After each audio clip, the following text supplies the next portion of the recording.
Hello everyone, my name is Jen and welcome to the Book Refuge.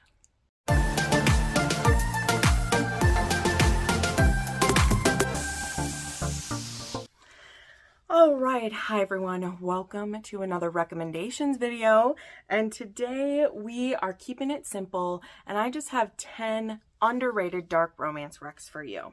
Alright, some of them I know I talk about a good amount.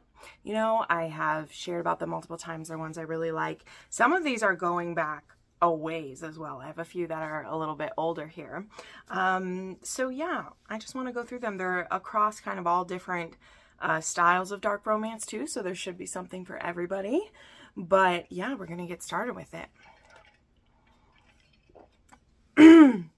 Before I get into the recs, if you find yourself watching a lot of my videos but you're not subscribed yet, please go ahead and click that subscribe button so that you will have me popping up into your feed. And if you'd like to know when my uploads go live, you can go ahead and click the little notification bell. I put up new videos on Sundays, Tuesdays, Thursdays, and Saturdays, and there's also bonus content over on my Patreon. So yeah, those are all some great ways that you can get more recommendations if you just can't read enough. Believe me, I understand, and I'm here for you to give you as many recs as I can. All right, let's get going. And as I said in the intro, some of these are books that like I've talked about a good amount, but when I was putting this together, I was like, what the hey, we'll talk about it again. So I actually have His Tesoro by Emilia Rossi, and I'm very excited to see that we will have His Juliet coming later this year. I think it's coming in June or July, I'm not sure, and that date might also get moved up if she has it done sooner. But this is a Mafia romance. This is a kind of a marriage contract, kind of forced marriage situation. And we have, like, this is the, like, absolutely beautiful alternate cover. It's so pretty. And this book is actually about our heroine, Sophia, and our hero, I believe it's Matteo. It's been a hot minute. Yeah, Matteo. And they are kind of having a marriage between the Italian and the Brava. And our heroine, she actually has a disability that causes her joints and her muscles to not be as strong.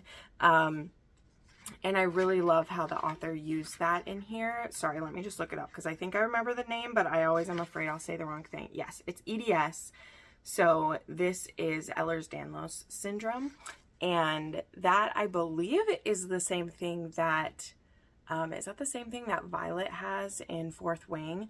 I'll double check that before I went any further, but anyway, so that means that there are times when she really needs to use a wheelchair, and because she is a child of the Bratva and they're very proud and asshole type of mafia, let's just say it as it is, her father is very like ashamed of her disability and has really kept her kind of locked away from the world, hasn't gotten her the right medical care that she needs or the support that she needs, and so it's just not been that great of a life. And so when an arranged marriage needs to happen between their two families, the father thinks he's really pulling one over on Matteo by giving him a defective bride, basically, and to get her off his hands. Now the thing is, like, number one, that doesn't really bother Matteo at all because, I mean, he's just not a complete asshole about it. But also, the other thing is he's not really planning to spend much time with his bride anyway, because he is only doing this marriage for, you know, like the political business type of reasons. So for him, he's just like, well, I just want her to be comfortable and like stay out of my way. But when she's moved into his home and he's starting to see her all around and experience her in his life, it's very difficult for him to just, you know, not think about her. And that is when their romance really starts. There's so many things I love about this one. The third act isn't one of them. As I say when I bring this up, this book wasn't perfect. It was so close to being perfect, and then as often happens, the third act went a little bit like haywire, but that's all right. That's all right. I'm not willing to throw the baby out with the bathwater with this one because it was so moving to me as well. I really loved how their intimacy, how they used some intimacy aids in here, some sex aids, some props to help Mateo was so considerate of her. And of course, that's the bare minimum. You should be considerate of your partner. But having that in a dark romance just makes it especially sweet, because in dark romances, you don't always have the hero giving shits about that or see that type of representation. So I really love that one. And that's why when we talk about underrated romances, I'm going to bring that one up, because I know my regular viewers are probably used to hearing me bring it up, but I'm bringing it up again anyway. All right, I have my notes for a couple of these that I don't own physical copies of. Because even though I read this one not that long ago, my brain starts to forget things. But we have King of the Cage by Mila Kane, and I love this one. This is the first in The Devil's Own. And this one is Bran O'Connor, who's from the Irish mob. And then we have our heroine, our heroine is Giada, who is from the Italian Mafia. And so she pretends to be his girlfriend at this get-together where both the families are there to get this other guy off of her back. And the thing is, Bran just falls for her immediately, and she's a bit more of a black cat. She's also a hacker, which is really cool. She does some things behind the scenes for her family that, like, they don't even know that she does, which I love that type of thing. And our hero is a bit of the, like, troubled child in the family, as it were, as well. But he falls for her immediately and is like, you pretended to be my girl, but, like, I'm going to really make you my girl. And she's not necessarily up for that, so he's going to have to prove himself. And when they both end up getting involved in this secret society that they're trying to break apart, they have to pretend to be close again. And Bran, you know, though he does really want to solve this issue that's happening, he also wants to use it as an excuse to get closer to Giada. So, love this one. Very spicy, very possessive hero. He's a bit of the golden retriever, though he is still edgy. I mean, he is still a mafia son as it is. But she's definitely the grumpier one and the black cat. And she's not just going to roll over and let him have her. He's going to have to work for her a little bit. And we love to see it. Okay, then I was like, I haven't talked about this series in so long here. So I have Birdie's Biker by Misty Walker. Now, this isn't my absolute favorite one in the series, but this is the first one in the series, and I feel like this is a series you should probably read in order. And also, I haven't really showed off this cover of it very much, but this is Birdie's Biker. This is the first book in the Royal Bastards MC. And this one has such an interesting start. So this is Bridget, and she's the daughter of this really wealthy guy. And then our hero is Loki, and he is the president of an MC. And when there is someone who is coming after Bridget's father, he wants her to be protected from some people that he has wronged. And so he asks Loki to do him a favor and look after his daughter. Now, just being honest, I can't 100% remember why Loki so easily agrees to this, but there is a reason why he agrees to it. And the thing is, he doesn't necessarily go about protecting Bridget in the way that she would like him to, because she is a bit of a brat and she doesn't understand why she needs to be protected. And that is really annoying, okay? Like, it is annoying in the beginning how she is. She's a spoiled rich girl. It's obvious. We see it. The thing is, though, when things get made very serious and something happens to her, she now is going to need someone like Loki who can help bring her out of what she's been in. So there definitely is a little bit too of like kinkiness used to help in that aspect, but there also is just a lot of heart in this. And another thing I like to share, why I think it's important to watch this one, is that I often share one of the reasons that biker romances are really tough for me is that I don't love how they talk about women in there, and sure, that might be biker culture, but I'm also like, but we're also reading a romance and we don't have to be accurate to every little thing that happens in there. You know, where they call the women their old ladies, or which old lady isn't so bad, but they call them like their bitches or the biker sluts or whatever, and I don't like that at all. Like, I don't. But what I do love about Birdie is that when she falls in love with Loki, she's not going to put up with that in the clubhouse, right? She's like, you now have a woman. We're not going to talk to other women that way. So you will see some ways the men act with women in the beginning that they're not going to act with them in future books in the series. And Birdie really is the catalyst for that, because she becomes the old lady to the president, and I really like that about her. So this is one that I think you should just really give Birdie a try.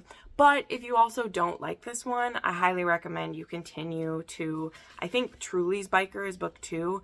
That one's a really great one. That one has a bit of a forbidden age gap. And it also has a teeny tiny teacup chihuahua that the hero carries around in the hood of his sweatshirt. Like, so cute. So, like, I love that series.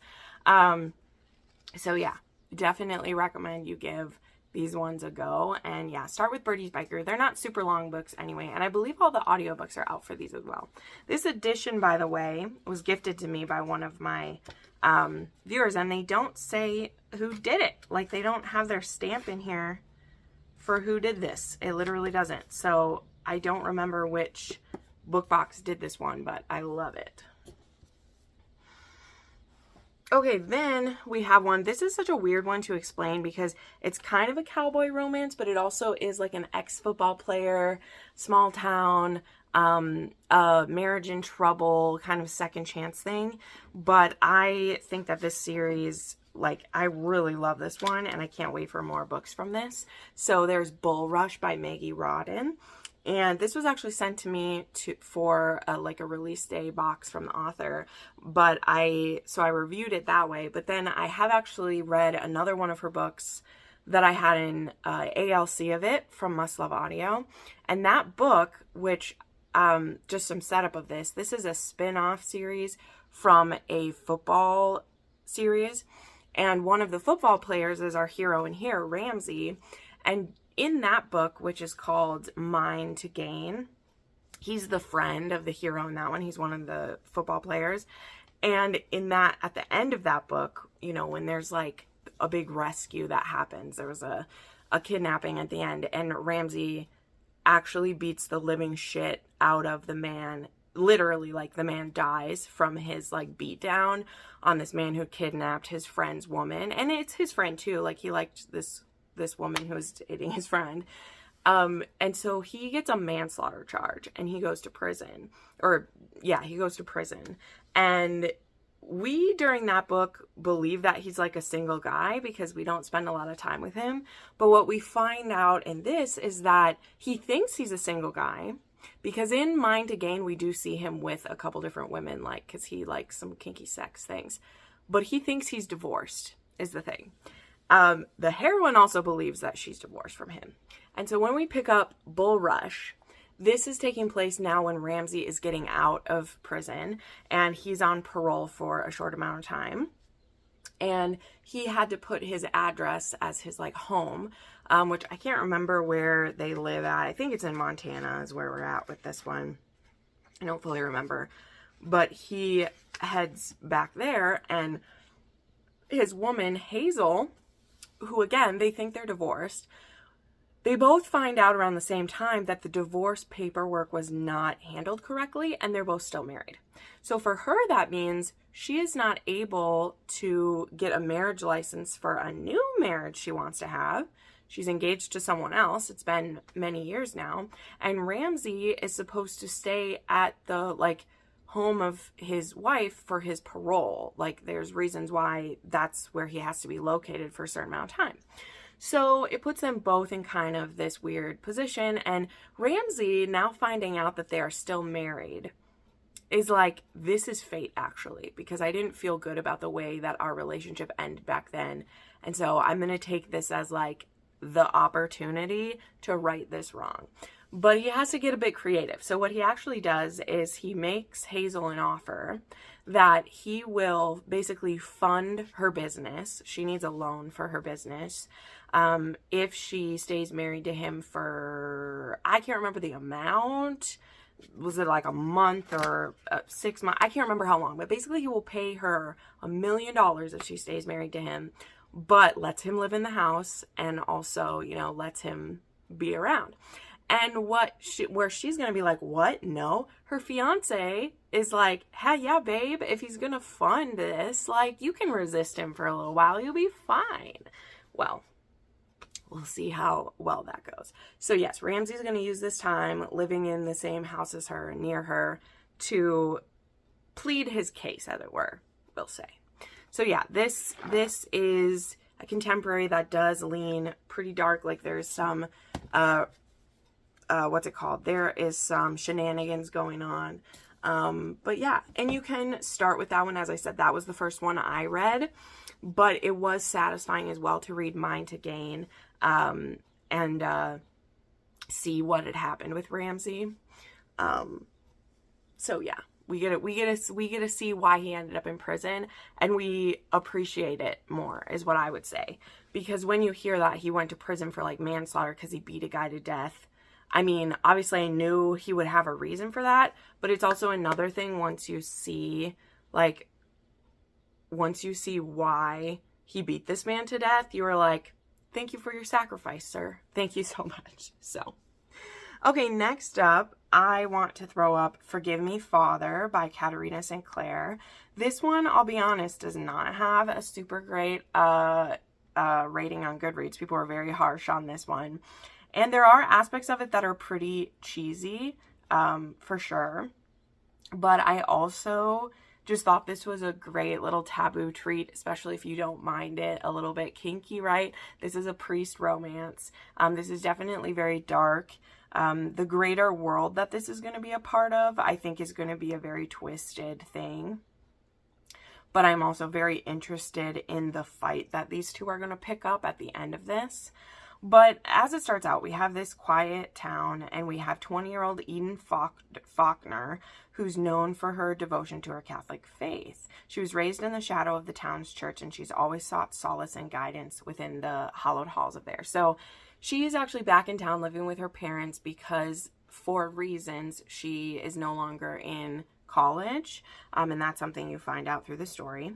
And so she's not quite fitting back at home. She does have an abusive father. She doesn't fully know to the level with which her father is abusive until she's back in town and is around her brother, who she's seen this really big change in who her brother is since she's been gone. And then we have Father Roman Breyer, who arrives in St. Michael's. And he has this mysterious presence. And the reason that he is there, I believe he's only supposed to be there for a short time. He's kind of like relieving another priest so he can be on sabbatical. I believe that's how it was. But he's not the permanent priest there is the thing. So he's only going to be there for a short amount of time. But he's a very good looking, very charismatic. And they actually become, I mean, in this blurb, like, let's be honest, I have the blurb pulled up because it's been a while since I've read this. It says that, like, their friendship deepens into forbidden territory. I don't feel like they really ever start as friends. There's a crazy connection, and Eden's father actually, in a kind of punishment, has her become like an altar woman, and so she's going to the church at different times to like help out with things, and so she's spending a lot of time with Father Roman, and he starts to notice certain things about her, and they are very attracted to each other. But one of the main things that this book focuses on, so we'll just say, is that Eden does self-harm, okay? She has self-harm. She is self-harming. And Father Roman discovers this very early on. And this is where it gets kind of kinky, because what he does is he's like, you belong to God, right? You are not allowed to hurt yourself. If you want pain, I will give it to you, and it will be like a holy thing instead. So again, this is sacrilege. This is taboo.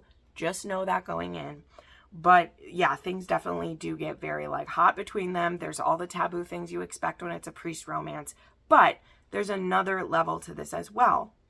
Because there is a serious corruption happening within this specific church. Okay, this isn't to make a broader thing about the entire Catholic faith at all. I wouldn't have enjoyed this if it was that. Because I'm not really interested in a whole faith being painted with a certain brush, right? Even when I enjoy taboo parts of religion being mixed in, I always like it to be clear that that's very specific to specific people. But anyway, there's some serious corruption happening within this church. And because Roman is at this church for a certain period of time, he is being asked, or at least being informed about what's going on, and being told that he's not going to do anything to stop it, right?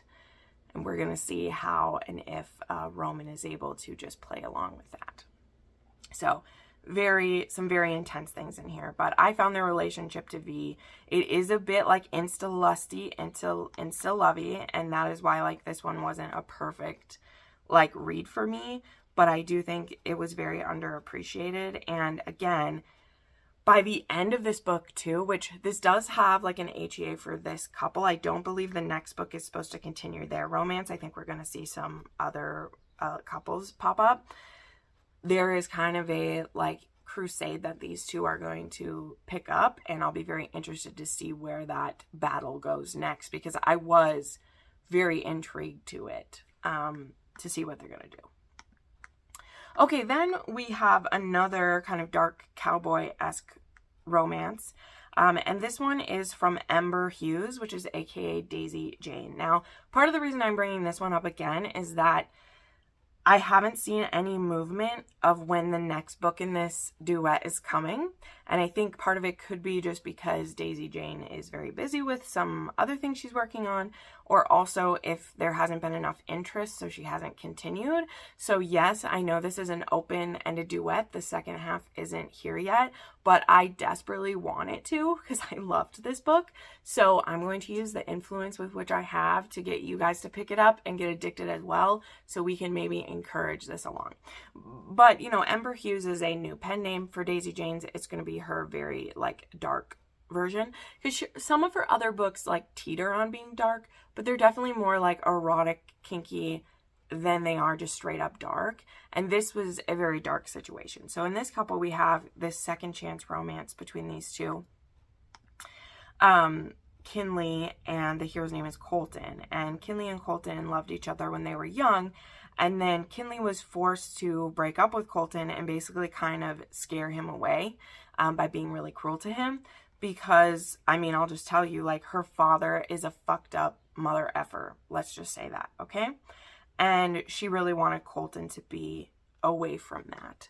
And now Colton is back in town because I believe his dad died. I think that's what this was. And now they're back in town, and he finds out about some shenanigans that are happening, and now he's sucked into it. So this isn't even really a spoiler because it happens pretty quickly. Colton actually gets kidnapped by Kinley's father and is being held in the basement. And Kinley is the one kind of tasked with like feeding him and taking care of him, but she isn't allowed to let him go. And there are some really awful things that her father is involved in that he has forced her to be a part of for many, many years. And it is actually the reason why she broke up with Colton all those years ago and tried to get him away from it, because he was so in love with her and wanted to be with her, and there was no way her father was going to let that happen. He was not going to let her go, and that would have meant something was going to happen to Colton to make that happen. So yes, this was very heavy, very dark. This is another one though. As I said, this isn't an open-ended duet, but there is an HEA for Kinley and Colton. They are together by the end of this and everything's okay. The second half of this duet is going to be about his sister and someone who was formerly involved with the stuff that Kinley's father was. So I'll just say that. So it's not that you can't read this and still feel satisfied in some aspects of it.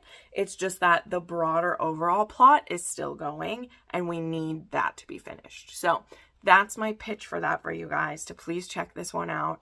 It was very powerful. It was very good. I have compared it with, if there are things you like about the Trails of Sin series by Pam Godwin, actually mixed with her Deliver series, kind of. Maybe if you've read both of those, you can kind of put in your mind what is going on with this one. But lots of trigger warnings for this one. She has a really good list of them, but they do include like infertility, forced sterilization, kidnapping, torture, and some dub-con situations. There's also a couple more that I won't say right here, but again, the author does. She lists them all. I just won't say them all because they are spoilers, but like the author has them listed if you want them. So they're not completely, you know, hidden or anything. Daisy Jane doesn't do that. Okay, then, all right, I wanted to bring this up, and this was one that I haven't read it in so long, but this I feel like is the most underrated book by Sam Mariano. Now, I've read almost every book she's written save for 2 of them, and it's one of her actually like unlisted books at this point.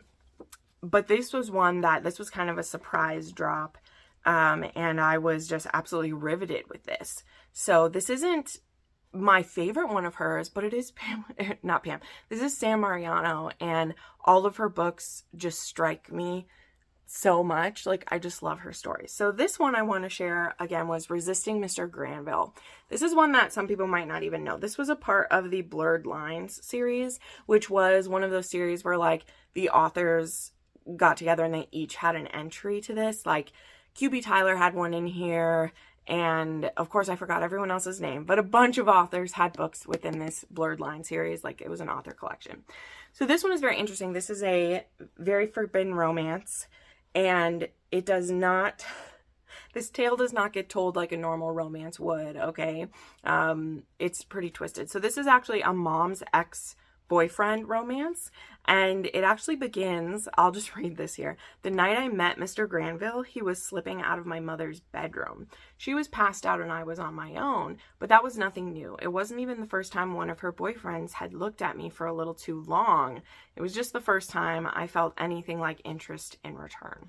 So you can tell this is definitely pretty forbidden. So he dates our mom for a very short amount of time.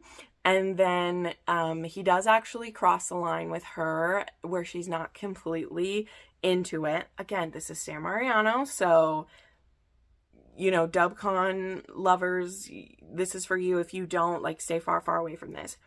But there's also another twist to this in that she actually goes to school with his 2 sons. And so when he shows a lot of interest in her, his sons don't necessarily know how to feel about her being interested in their dad. And then when something very traumatic happens to her, the hero doesn't really know how to handle it. And it's one of his sons that actually helps her work through. But she does end up with Mr. Granville. So there you go. There is definitely some blurred lines happening in here. This one isn't for everyone. Not everyone is going to care for this, but again, it's very underrated. And if you've read some Sam Mariano, and not just Untouchable, which that blurs enough lines as it is, but if you've read some of her other twisted type of stories, you'll know that she never plays it safe. She goes for what she feels drawn to write, and if her readers love it, they love it, and if they don't, she still told the story that she wanted to tell. And I love that about her, for sure. Okay, now I have 3 still that are definitely throwbacks for me. So one I wanted to share again, it's been a long time since I've talked about this book, is Call the Coroner by Avril Ashton. So this is one, Ashton. So this was one that was recommended many moons ago by one of my viewers, Ashton, who's also a friend of mine. And I was absolutely stunned by this one when I read it. This is a dark romance, and it is very twisted. It's a bit of kind of like organized crime meets, just some twisted suspense and everything. So this is another one. Let me read what this one is about, because it's been a long time, so I don't want to mess this up. But this is a clash of wills between predators. He's been living underground for a long time, but the only thing guaranteed to bring Daniel Nieto back to the surface is the identity of his wife's killer. With a whisper of one name, he puts it all on the line for vengeance. He's got plans for Stavros Constantinopoulos, I can't say his name, but Stavros. The title of a monster fits too well for Stavros to want to be anything other than what he is. Time spent in Daniel Nieto's dungeon, chained and tortured, will never change that. Starved of food, sunlight, and freedom, he waits for an opening to turn the tables on the only man who's ever come close enough to scare him. Somewhere between the slide of knife against skin and the drip of blood on cold concrete, things change. So grief and hatred collide with lust and obsession, and this time Daniel and Stavros are on the same side. This time they're fighting a losing battle against a connection forged by more than a love of violence and bloodshed. So if you maybe got that from that blurb there. So Daniel's wife was killed by Stavros, but Stavros is an assassin. He's a hired knife, a hired gun. He had no personal vendetta. This was not him killing for revenge of himself. He's a paid man. So Daniel wants to torture and kill Stavros, but the only thing is it's like, well, Stavros isn't the one who wanted his wife dead. So he still wants to kill him because he's the one who did the killing. And they also had a very close encounter on the night that he killed his wife. So there's also just a whole other aspect of that too.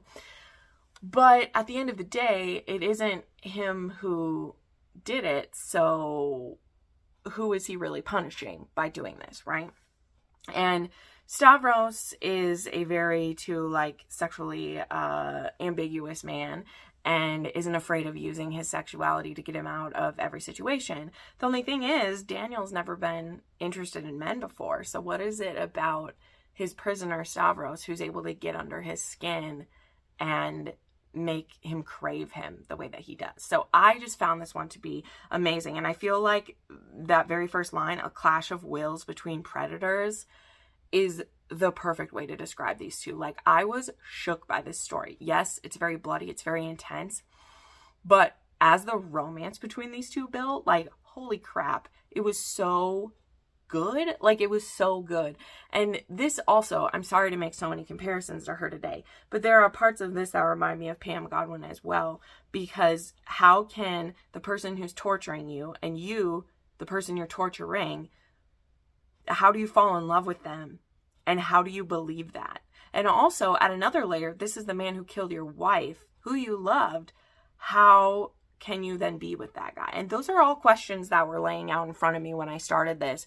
And by the end of this book, I was so shook. So Call the Coroner is the main book. And then there is actually a novella afterwards. Let me pull this up. A novella afterwards called Dig Your Grave. And I really appreciated that one as well, because it was a little bit of a follow-up to see how these two killers, do they stay together and how can it work out? So I really liked that. So highly, highly recommend this one. You definitely got to be in the right mood for it. But if you're someone who enjoys like romantic suspense, but you'd like it to be a little sexier, I think it's a great one. Yeah, this one was so intense. I'm so glad I read it. All right.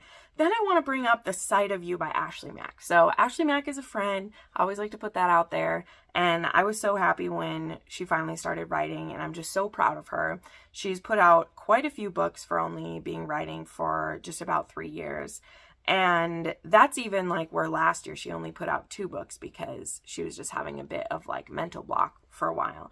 But her first series she did was the Senses series, and there was 5 sisters and their 5 stories, and as you might guess, each of them is a different sense. This first one I thought was so strong. So this one is about Alina Sorrell, and she is like in a kind of a assassin slash the head of security for her father. Not quite fully assassin, but she will take stuff on. And she, in the beginning of this, has a one-night stand with this guy, and it's really intense. She uses a false name. She doesn't leave him with her info, and then she just leaves him. And then there's a marriage contract where her older sister is supposed to marry a guy for a family like alliance, and his name is Derek Clayton. And when he shows up to meet the woman he's supposed to marry, he realizes that this woman he had this amazing one-night stand with and had this crazy connection, and who like escaped him without giving him her info, he's engaged to the older sister. And so he's like, hold up, this deal is not going to go through unless I get Alina instead. And so not only is this like really messing with what the plan was, Alina never wanted to like be a wife or like be in that position. Like, she was security, she is a protector, and now she's kind of pushed into this. Yeah, so this was really, really great. This is one of like, I was supposed to marry your sibling romance, and I thought this was really good for a first book. I was really impressed with it, and I think that she did a really great job. And yeah, it was just really fun. So definitely recommend. And then there's a whole series for you to binge already. And yeah, I just had such a fun time with them. So really great. Okay, now the last one I wanted to recommend, this one is just a little quickie. It's really novella length. It's only like 130 pages or so. But this was one I actually read an arc of it ages ago. I looked up, I guess I read it for the first time. That couldn't have been 2022. I didn't read that in 2022. That can't be right. I guess I did. It was an arc I read in 2022. Crazy. I feel like it was farther away. But I got this from NetGalley, and it was a short little like Mafia novella. And it's called, I should tell you, it's called The Butcher's Wife by Sam Crescent. And this one is, we had Valentina, and she basically gets picked to marry the butcher. And this is actually a reward for him. So he's been very loyal to his Dawn, and so as a gift he said you can pick any one of the, you know, unclaimed ladies to be your wife, and he chooses Valentina. So Giovanni is a monster. He was the family, after his family was killed, he spent his life becoming a killing machine, and he has loyalty to Rossi, and he wants more than anything to have Valentina, and she never expected that this would be a good marriage for her, but she basically gets given to this man who is literally going to do like anything he's basically going to do anything to make her happy. Now, one other twist of this is that she was originally engaged to Thomas Rossi's son. So she at one point was actually engaged to the capo's son, but something happened to her. And this thing that happened to her was a sexual crime that happened to her, and she gets rescued actually by the butcher. Like, he rescues her from this, and he has kind of wanted her ever since then.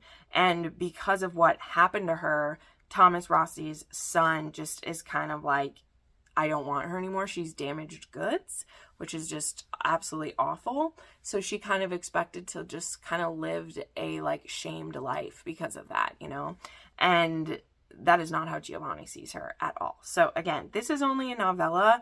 I'll have links to all these books down below, but if you love Mafia, if you love honestly, this book is like the Neva Altage before all of her books came out. I don't think any of her books were really out yet when this one started. Maybe one of them was, but I hadn't read it yet. Very much in the style of a Neva Altage. For sure. When you read it, you'll see what I mean. So yeah, definitely check this out. This is a great one, and I think that it'll scratch the itch for sure. It was so much fun, and it was just really hot too. So yeah, those are 10 dark romances that I think don't get enough attention. Again, I'll have links to them all down below. Make sure you're subscribed to the channel. Any support you can give me is absolutely wonderful. Even if it's as simple as liking this video and being subscribed. Leave a comment down below. Leave me a like red, juicy red heart down below, or a rose, or just something fun. Leave me that so I know you watched it. And yeah, we'll see you in the next video. Bye.